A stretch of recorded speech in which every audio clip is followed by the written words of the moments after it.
What's this? That looks like a sink at the state fair, if that's what that looks like. There's no drain, right? Where's the drain? You are correct, sir. There is no drain. I mean, it gets the point. Where's the drains? Oh, there is a drain line. Here's the drain. But But what there's about no drain for the sink. What about the sink that's actually there? You know what? Maybe this is a European style. Have you seen European bathrooms where you have the toilet and the shower and the sink all in one tiled enclosure? But where's this? But where's this water go? Right. Well, I'm just saying maybe this is just the bottom of the sink. I would like to point out, people here, freedrinkingwater.com. Tell me, is it free or did you have to buy it? I had to buy it. Yeah.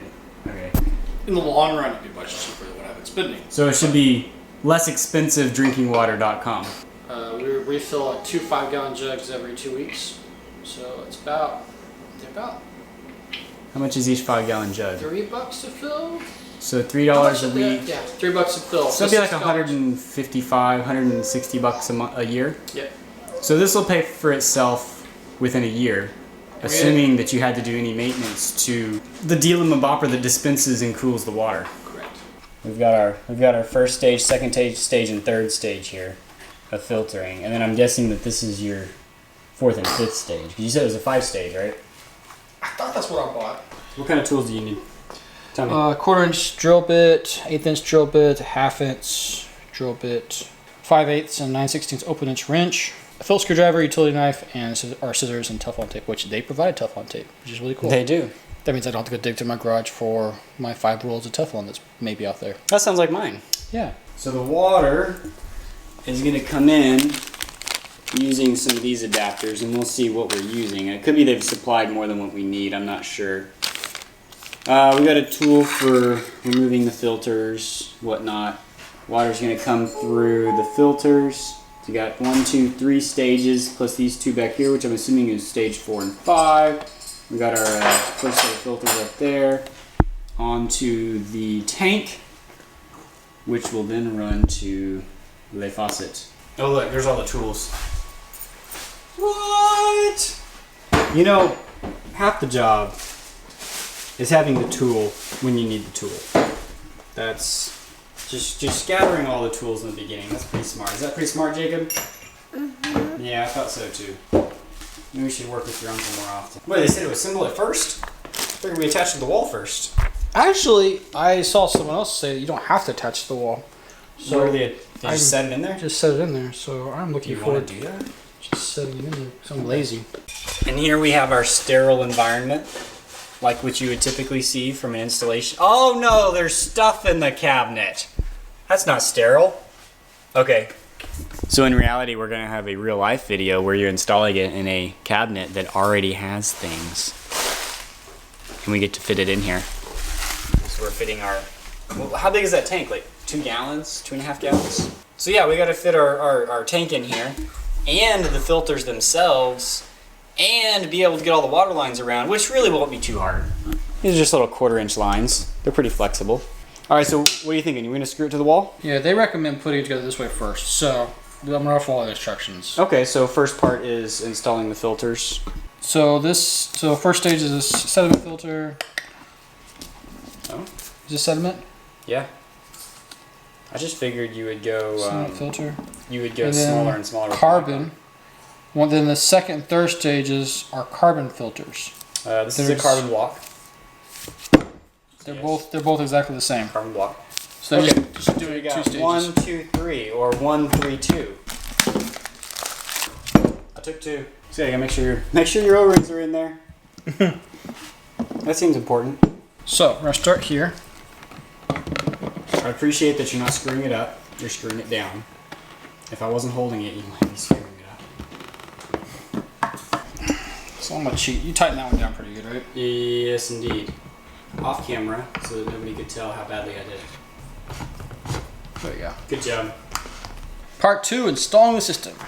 So yeah, what's the next step? So they said to verify how much space we got, which is 6 inches wide, 18 inches high. 17 long. And then for the system, and then 11 by 18 for the tank.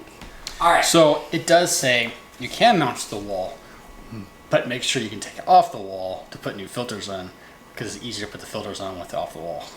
Lame. Which actually does make sense after just installing these. I'm going, I don't know how I could do this with it on the wall. Okay, so I guess if we can just tuck it back behind the tank, it's not like it's going to go anywhere. Yeah, I'm thinking we'll just So you just tuck it back there? Yeah. Water feed connection. So we're getting cold water only. So you need to locate the cold water supply. I'm going to shut the valve off. And then I need... That was actually not That was simple. Cold water supply only.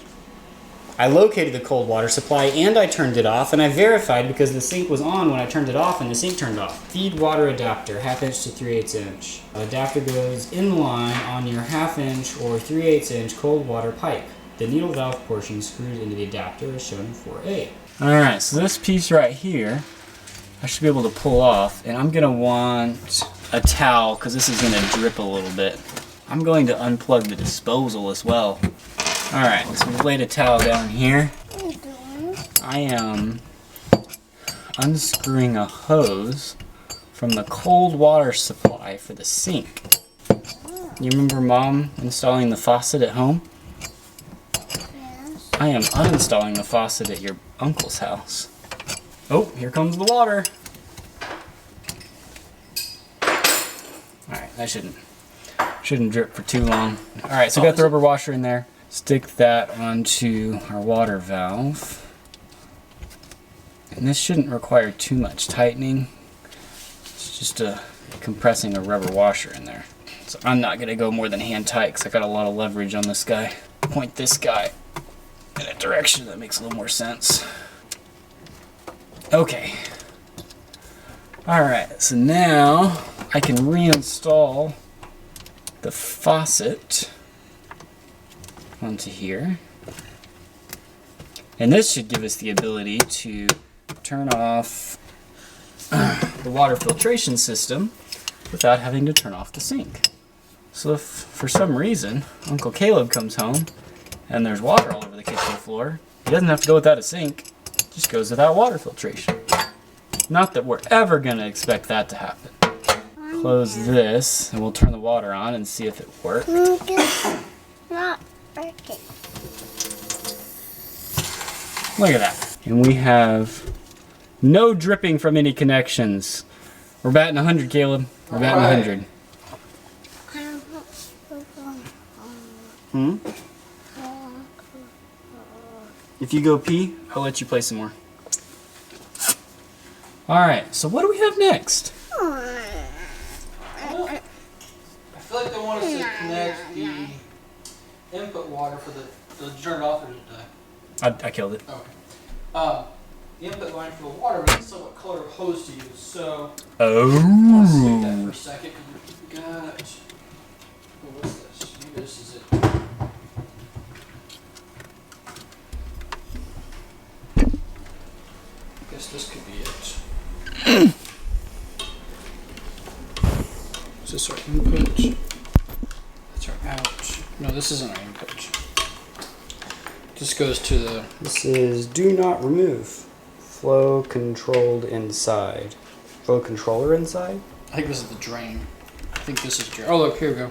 Yeah, this is the drain line. Oh, right, back to our So diagram. actually red. So we use red. Why do we do so much better with drawings than we do with instructions? I think it's just the way the human brain works. Isn't this so colorful? I love those colors. I love colors. Do you like colors, Jacob?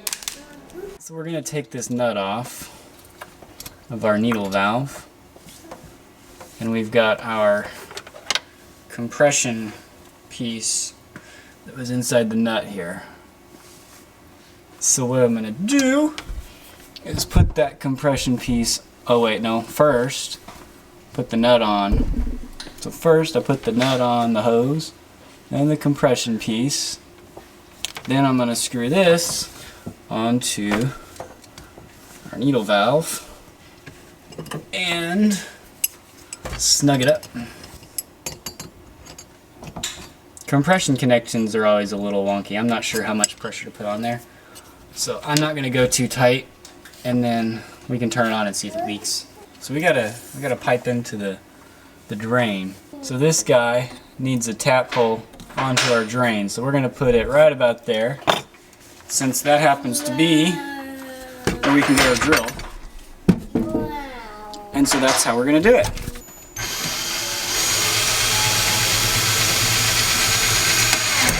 This is where you thank the Lord it's PVC and not brass. You'll notice that there is light coming from the hole here. That is not because he has nuclear waste in his plumbing. That's just because the light is coming from under the PVC. Alright, so that, Just so that'll y'all are stick wondering. on top of it. Oh, cool. Should I do the sticky to the Yeah. PVC? Alright, so we got our sticky foam seal. I think I got it really close to the middle. No, not really, but and that goes there. Then we've got bolts through the top and nuts from the bottom. Oh, look at this, a real screwdriver. Maybe it just really likes you.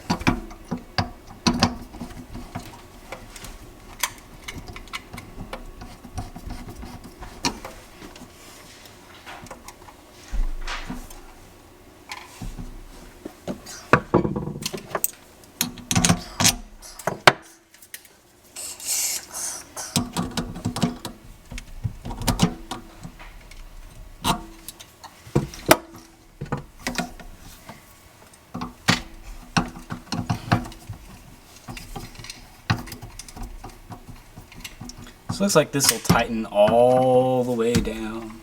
Alright, now we've got our drain. I love these connectors. They just have a little O-ring seal in them. So y'all know how to take these out. If you haven't done this before, they're super easy. See, if you pull this, it won't come out, right? But if you hold this part down and then pull it, pops right out. Neat. Oh. They got that in some vehicles too. Vacuum lines are like that. Makes vacuum lines really easy. I think that seems like a beautiful place. That should be fine underneath, right? Does that look right? Oh yeah, I looked underneath. You are good. All right, they said 1/2 inch. I can start with whatever drill bit's on here. Thank you for marking the spot. You never know, I might wander. That's super thin. Thank you, sir, for having nice sharp drill bits. I really appreciate that.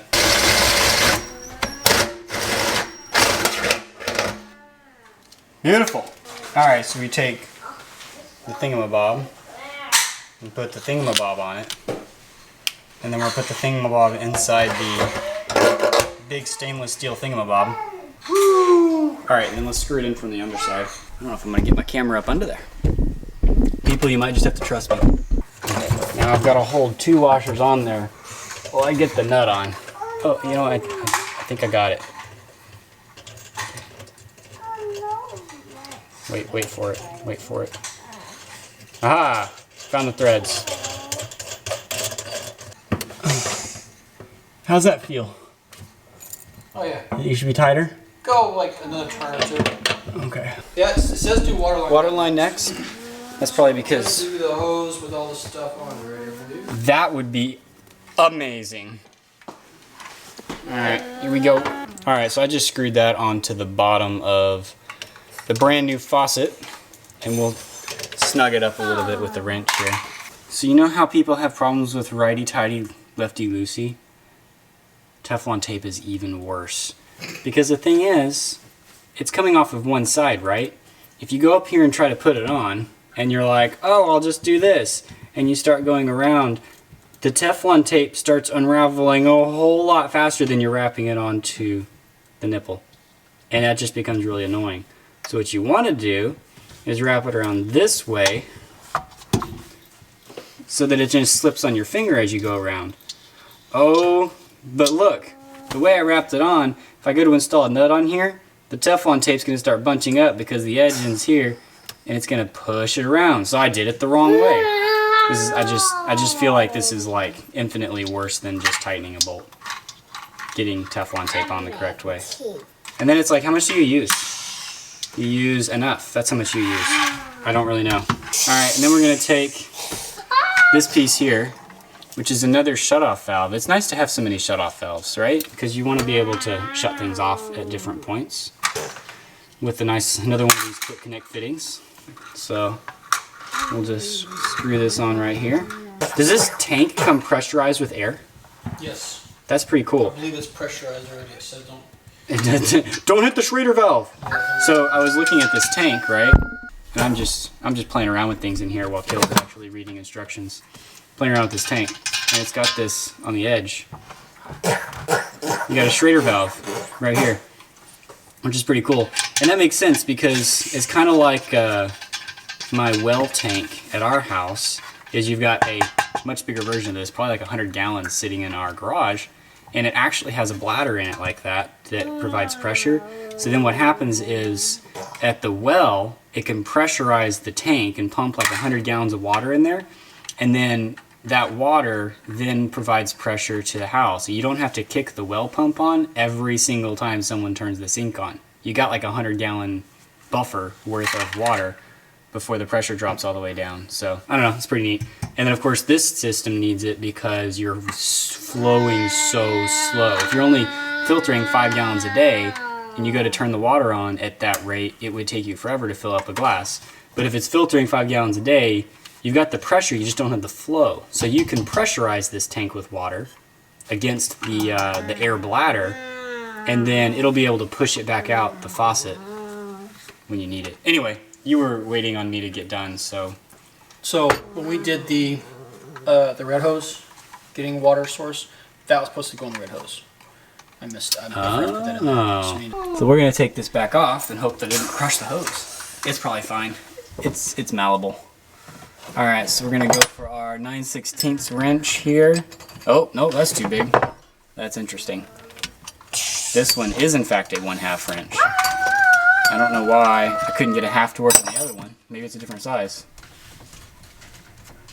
I suppose it would make sense that they didn't leave as big of a tubing on this end, but whatever. So notice that I did not really crush the compression ring here, which means I might have needed to get that tighter. All right, so I'm gonna pop this divot into the end of the hose. Oh goodness, how far in is it supposed to go? Probably all the way. Yeah, I think it's supposed to go away.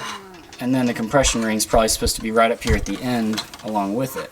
Now when this nut is screwed on, the compression ring will be forced out by the divot that's in the end. All right, that's probably good. All right, what else we got, Mr. Instruction Reading Man? It's time to drop this sucker in. All right, let me pull the camera out. Here comes filtration piece 1, 2, 3, 4, and 5. All at once. Look, that'll fit perfect. No problemo. Alright, so the white coming from the source is going to go opposite of the yellow. You see that type the tank on top? Right here? Yep. Yes, sir. We have this white hose that is coming from the faucet that we installed. So we're going to install this right here in the end of this top canister, which is on the opposite end. Okay, the other end of this white canister has a yellow hose connected. That is how we're determining where it goes. So that's in. The white hose is connected. The yellow hose is going to go to the tank. Okay, and we'll go into the tank. Alright, so black one right over here into the drain. Hey, don't bring on it. There we go. Where's the red go? Red goes, Is it over here in the... Yes. Okay. Alright, so now I'm going to go ahead and push this guy up into its location. And then notice how I managed to cross the hoses in a horrible way. And then reorganize them. Don't worry, I'm sure Caleb will be back in here making it all look nice and zip tying it into place later. So our red hose will come, poke right here into the first stage, because that makes sense. Is that everything? Yeah. It kind of seems like everything, because everything has a place. So now if you'll turn on the source water. Okay. Turn the needle valve on. Uh-oh. Well, might just be filling. Yeah, I think it's just the needle valve that I'm hearing. You can hear the water spraying. right. But I think it's just it flowing through the needle valve. So there we have it. So it comes off of our tea that we added into the first stage, second stage, third stage, fourth stage, fifth stage, and then off into the tank, which has a pressurized bladder to keep it pressurized. And then from the tank, it doesn't go from the tank necessarily, but this stays pressurized over here. So even though, so the pressure is provided by the tank, and then the water comes out the end of this canister up into your faucet. And now you know when people have those stupid faucets, I mean those cool faucets on the side of their sinks that are in addition to their normal faucet, why? It's because they wanted cleaner water. Well, there we have it. This is your Apec Essence ROES system. It seemed pretty easy to install. When did that take us? I've been here for, that took us like an hour. Hour 20 maybe? Yeah, we could have done it a lot That was faster. it. If we were both working on it without doing a video, Right, yeah, it would that have taken no slowed us time at down. all.